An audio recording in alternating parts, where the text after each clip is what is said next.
안녕하세요. 3학년 언어와 매체 기말고사 시험 범위를 강의하게 된 전나연입니다. 이번 강의가 제 마지막 강의가 될 것 같은데요. 지난번 올렸던 3-3은 기말고사 범위에 들어가지 않게 되었습니다. 그래서 단어의 형성 파트를 다시 찍어 올리게 되었습니다. 자신이 단일어, 합성어, 파생어, 접사, 어근, 어간, 통사적 합성어와 비통사적 합성어에 대한 개념이 부족하고 이에 대해 더 알고 싶다 하시는 분들은 봐주시면 감사하겠습니다. 바로 들어가 보면 일단 단어는 단일어랑 복합어로 나뉠 수 있어요. 단일어라는 거는 어근이 한 개인 단어를 얘기하는 것인데 이해가 안 되실까 봐 일단 예시를 들어보면 하늘, 어근이 하나죠. 꼭 명사여야 되냐? 그것도 아닌 게 먹다를 분석해보면 먹과 다는 어미가 결합된 것을 볼 수 있습니다. 그래서 이 어근이 한 개이기 때문에 먹다, 보다 이런 동사도 단일어임을 볼 수 있습니다. 여기서 주의할 점은 접사는 나눠질 수 있지만 일단 어미 자체를 단어로 취급하지는 않습니다. 그 점 유의해 주시기 바라고요. 복합어 단일어랑 반대말이 복합어라고 봐주는 게 편할 수 있는데 이 복합어 안에는 파생어와 합성어가 있습니다. 일단 파생어에는 어근에 접사가 결합되는 형태이고요. 합성어에는 어근과 어근이 만나는 경우입니다. 그러면 계속 어근이랑 접사 얘기하는데 대체 이게 뭐냐? 라고 할 수 있는데 어근은 실질적 의미를 가지는 것이라고 보면 됩니다. 어간과 다른 것은 일단 약간 더 쉽게 설명을 하자면 어근이 어간을 포함한다고 보는 게 저는 더 쉽다고 생각을 했는데 일단 어간은 용언이 활용할 때 그 고정된 부분을 이야기하고요. 어근은 실질적 의미를 가지고 그 중심이 되는 부분이기 때문에 어간과 어근은 다른 개념으로 보는 게 더 정확하긴 합니다. 일단 그럼 접사로 넘어가 보면 접사는 특정 의미를 한정하고 부여하는 기능이 있고 또 문법적 기능을 하기도 합니다. 예를 들면 풋나물이라는 예시를 한번 들어볼게요. 그럼 이게 파생어죠. 풋이 접사이고요. 나물은 어근이 되는 것이기 때문에 파생어라고 할 수 있는데 이 부분에서 나물에 대한 의미를 더 덧붙여주고 한정해주고 부여해주는 그런 기능을 한다고 볼 수 있는 경우입니다. 그 다음에 이제 그러면 단어의 형성 과정 어떻게 분류되어 있는지 아셨죠?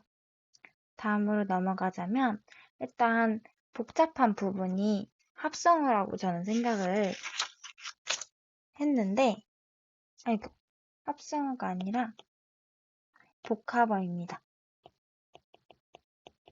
복합어의 종류에는 파생어와 합성어가 있는데요. 이 파생어 먼저 들어가 보도록 할게요. 파생어가 아까 뭐였죠? 어근과 접사가 결합된 형태였잖아요. 그 파생어 안에서는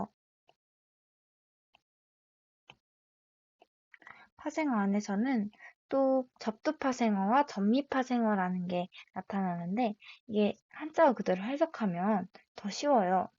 머리에 두자를 써서 접사가 앞에 오는 파생어라는 것인데요. 일단 접사가 어근에 붙을 때 이런 식으로 앞에서 꾸며준다는 거예요. 그래서 아까 예를 들었던 풋나물 같은 것도 접두파생어고 군말, 군살, 같은 경우에도 이런 접사가 꾸며주는 형태라서 접두파생어라고 볼 수 있습니다. 그 다음에 전미파생어. 전미파생어는 그러면 당연히 뒤에서 꾸며주는 것이겠죠? 어근과 접사 하면 접사가 뒤에서 꾸며주는 경우를 이야기하고 있습니다. 그럼 이 접사를 접미사라고 하게 되는 것인데요. 이 접미사는 접두사랑 다르게, 그러니까 접두사에서도 의미를 덧붙이는 기능을 하고 있는데 얘는 추가적으로 문법적 기능을 할 수 있어요. 이 문법적 기능에는 뭐가 있냐? 쉽게 말해서 품사를 변경해 줄 수 있는 그런 역할을 한다라고 보면 되는데, 어떤 게 있냐면 어근, 아까 먹다가 있었죠? 먹다에 접사 이를 붙이잖아요.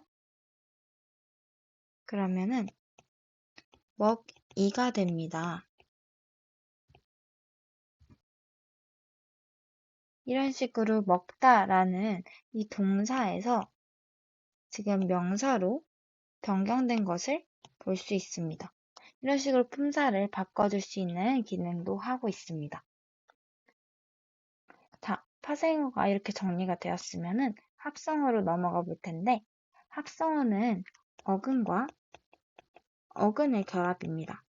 그래서 더 어떻게 보면 쉽다고 할 수 있지만 되게 방식에 따라서 나누는 기준도 달라요. 어근과 어근의 연결 방식에서 먼저 볼 텐데, 이걸 쉽게 풀어서 얘기하자면은 국어의 일반적 배열 규칙을 따르는가 따르지 않는가에 따라서 나눴다고 보면 되는데, 이 국어의 일반적인 배열 규칙, 우리가 말할 때 쓰는 그런 규칙들을 지킨 경우에는 통사적 합성어고, 지키지 않은 경우에는 비통사적 합성어라고 보면 돼요. 통사적 합성어를 일단 규칙을 설명해 보자면, 순서가 일단 우리 말은 주어, 목적어, 보어 다음에 서술어가 뒤에 오는 형식이고, 또 관형사가 명사를 꾸며주고, 명사가 명사를 꾸며주고, 부사가 용언을 꾸며주고, 이런 식으로 활용이 될 수 있는데, 이런 규칙들을 지키는 것들이 통사적 합성어예요. 그래서 예시를 좀 들어보면,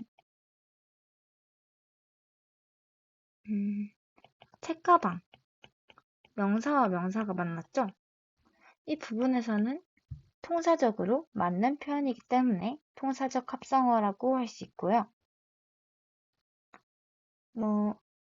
또 힘들다, 힘이 들다 라고 나누면 이게 일반적 순서에 맞는 것이기 때문에 통사적 합성어가 되는 것입니다. 왜 그러냐면 일단 힘도 어근이고 들다 라는 이 동사도 어근이 되기 때문에 합성어가 된다는 점 파생어랑 구분해서 봐주셔야 합니다. 그럼 비통사적 합성어에는 무슨 예시가 있냐? 독서? 그러니까 풀어서 얘기하면 책을 읽다잖아요. 근데 읽다 책을이라고 하면 비통사적으로 쓰였다라고 할 수 있기 때문에 비통사적 합성어이고요. 또 많이 나오는 게 부슬비.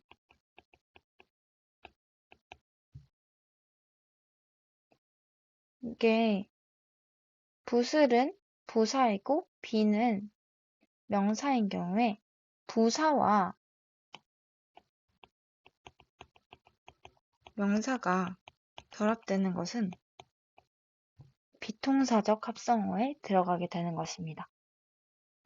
이런 식으로 자기가 생각하기에 규칙에 맞다라고 싶으면은 통사적 합성어고, 비통사적 합성어의 경우에는 문장을 만들었을 때 어색하다, 이런 풀을 썼을 때 이게 일반적 규칙에 어긋난다라고 알아두시면 더 편할 것 같아요. 근데 일단 어근과 어근 연결 방식으로 봤었는데 의미 관계로 넘어가서 보면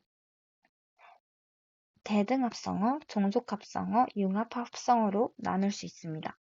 이 개념적인 부분에 대해서는 교과서에 잘 나와 있으니까 그 개념은 잘 봐주시고 전 예시만 들어볼게요. 강산, 앞, 뒤 이런 식으로 완전 또 손발 이런 식으로 반대된다? 이런 느낌으로 중간 지점이 없는 부분을 이렇게 대등합성어라고 하고요. 종속합성어는 쌀밥, 쌀로 만든 밥이라는 의미를 가질 수 있죠. 쌀이 꾸며준다고 보면 되는데 이런 관계를 가진 것을 또 종속합성어라고 합니다. 융합합성어에는 그럼 무엇이 있냐?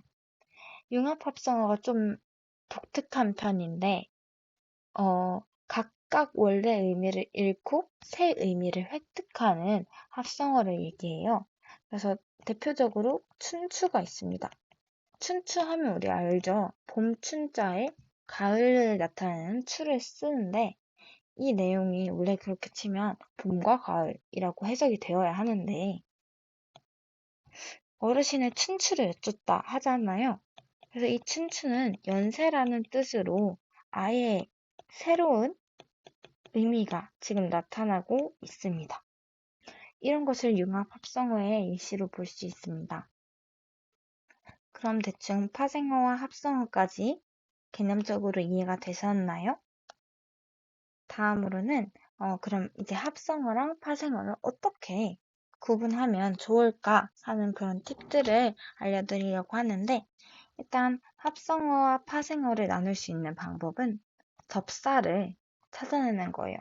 접사가 있으면은 파생어다 라고 보는 게 편하고 합성어에는 당연히 어근과 어근이 결합된 것이기 때문에 그 어근을 파악하는 것이 중요할 것 같습니다.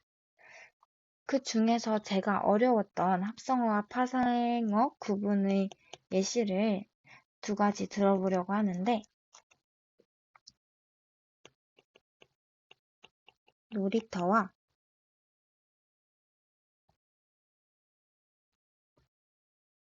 불꽃놀이를 한번 예시로 들어보겠습니다. 놀이터, 놀다 할 때 어근이죠. 놀, 이, 접사죠. 터, 터도 어근입니다. 그럼 어근, 접사, 어근 이 구조인데 어떻게 나눠야 되냐? 라고 하면 어차피 두 조각으로 쪼개야 돼요.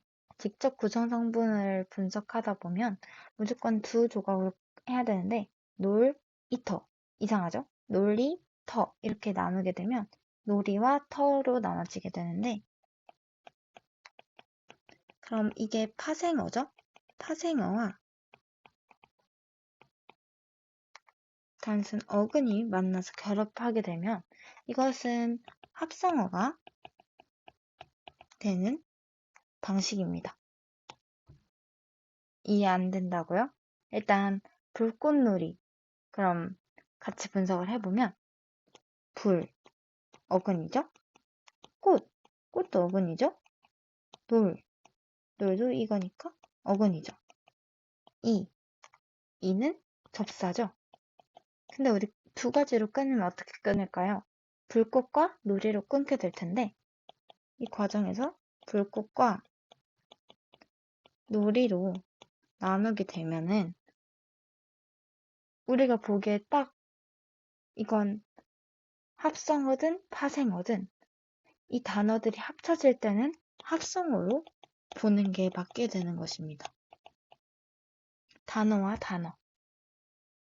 이게 한쪽만 접사가 존재하는 경우를 제외하고는 합성어가 되는 것인데요. 물론 이렇게 들었을 때 이게 무슨 말이지? 헷갈리실 수 있어요. 근데 자습서랑 교과서나 그런 학습지까지 잘 챙겨 보신다면 이해하실 수 있을 것이라고 믿습니다. 제 강의는 참고로 들어주시고요. 이번 강의가 제 3년간 강의를 찍은 것의 마지막 강의가 되었는데, 지금까지 봐주셔서 감사하고, 부족한 강의지만 오늘도 함께 해주셔서 감사합니다. 스마트 구독과 좋아요 부탁드리고요. 오늘도 봐주셔서 감사합니다.